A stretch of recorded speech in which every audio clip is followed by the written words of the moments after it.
欢迎来到热点新闻频道，请订阅并关注以获取最新资讯。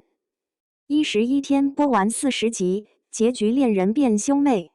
逍遥仓促收官背后，是仙侠剧再也讲不好一个故事。一个当红女星，为了一部戏提前3个月练唐刀、学马术，0度雨夜拍打戏拍到跪得呕吐，最后因为身体彻底透支，公开宣布这是最后一部高强度动作戏。这不是什么搏命武打片的幕后，而是白鹿为了《唐宫奇案之轻雾峰明》里的李佩仪干的事。2026年开年，她凭这个角色拿下了年度品质影响力巨星，但领奖时说的却是：感谢李佩仪，她勇敢赤诚，在黑暗中开辟生路。我希望成为像她一样的人。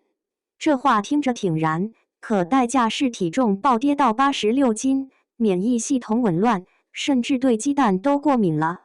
唐宫奇案用血肉之躯砸开大女主的新定义。白鹿这次是真拼了命，为了演好唐代内夜局侍卫长李佩仪，她提前3个月闭关，每天练唐刀超过8小时，虎口磨出厚厚的茧。拍徒手接白刃的戏，手掌渗血结痂，硬是实拍了12小时。最狠的是那场0度暴雨中的亡命打戏，单薄的赤红唐服被泥浆泡透，他连续拍了18个小时，收工时直接跪得呕吐。距离70%的高危动作都是他自己上，红衣策马，飞檐走壁，被观众称为古装打戏新标杆。这股狠劲，观众用数据回报了。剧在优酷开播73小时热度就破万，创了平台纪录。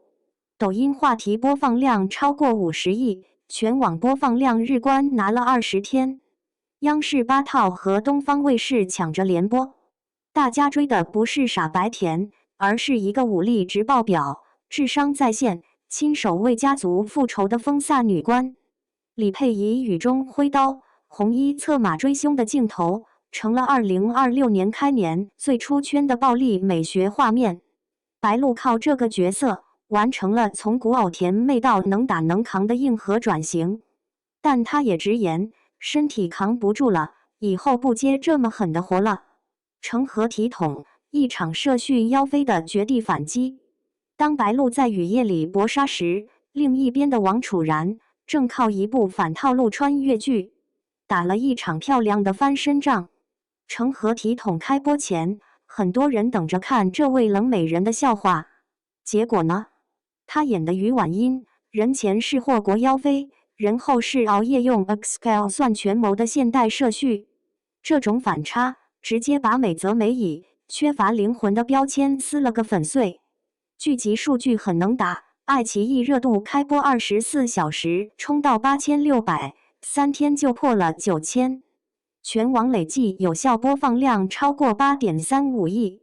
王楚然的原声台词和藏书阁哭戏上了热搜，观众评价从资源咖变成了演技扛剧。更绝的是，剧还没播完，2026年央视春晚上，他一个20秒的王昭君红衣回眸，收视峰值冲到38.36%，单日微博涨粉65万。紧接着，迪奥跳过考察期，直接空降他为品牌大使。在巴黎时装周上，他一句“我来自中国”，配合东方气韵的造型，被外媒称为古香完美的东方美学符号。从剧里的社畜逆袭到剧外的口碑翻盘，王楚然用1年时间把争议变成了争气。逍遥11天播完40集，和一场伦理暴击。如果说唐宫奇案和成何体统是稳扎稳打，逍遥的播出就像坐过山车。2025年12月27日开播，2026年1月6日就点映收官40集，只用了11天。这种光速抬走的排播本身就透着诡异。开播时，谭松韵一人分饰2角，侯明昊银发黑袍的妖王造型，加上赵丽颖客串的碎梦仙君，阵容看着挺能打。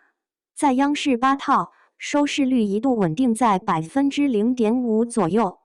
但真正让他出圈的是那个炸穿热搜的大结局。最后3分钟，剧情急转，重伤的妖王红叶为续命吸食妖心，额间竟现出和女主逍遥一样的上古印记，两人是亲兄妹。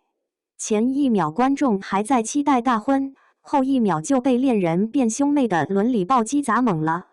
侯明昊那场雨中哭戏，红着眼眶说你是我唯一的亲人，颤抖的尾音让无数人破防。这场戏他拍了7遍，口碑瞬间分裂，骂编剧的怒打一星，赞神作的力挺格局。豆瓣评分像过山车，从 8.3 跌到 7.1， 又慢慢回弹到 7.9。不甘心的观众在 B 站疯狂剪辑平行时空 HE 的视频，半天播放量破500万。导演徐纪周把狂飙的快节奏权谋感融进仙侠，5万平米的实景万妖谷也砸了钱，但剧集后半程逻辑漏洞频出，配角行为动机生硬，被权威媒体批评缺乏严谨的逻辑闭环。谭松韵和侯明昊的演技没得说，可惜剧本没接住。玉茗茶谷，一杯女尊茶，喝出了什么味儿？当逍遥在仙侠世界里纠结伦理时，玉茗茶谷在江南茶园里搞起了权力游戏。这部剧的设定很赶，江南第一茶商荣家，女子掌权，男子入赘。古力娜扎演的荣善宝作为继承人，搞了一场难得选秀，让侯明昊演的落魄状元郎和其他公子哥比茶艺、考茶经。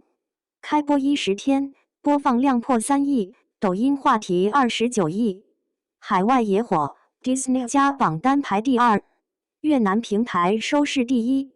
大家爱看新鲜的，非遗茶文化被玩出了花，长嘴铜壶能当武器，茶汤泡沫的持久度能破案，但争议随之而来。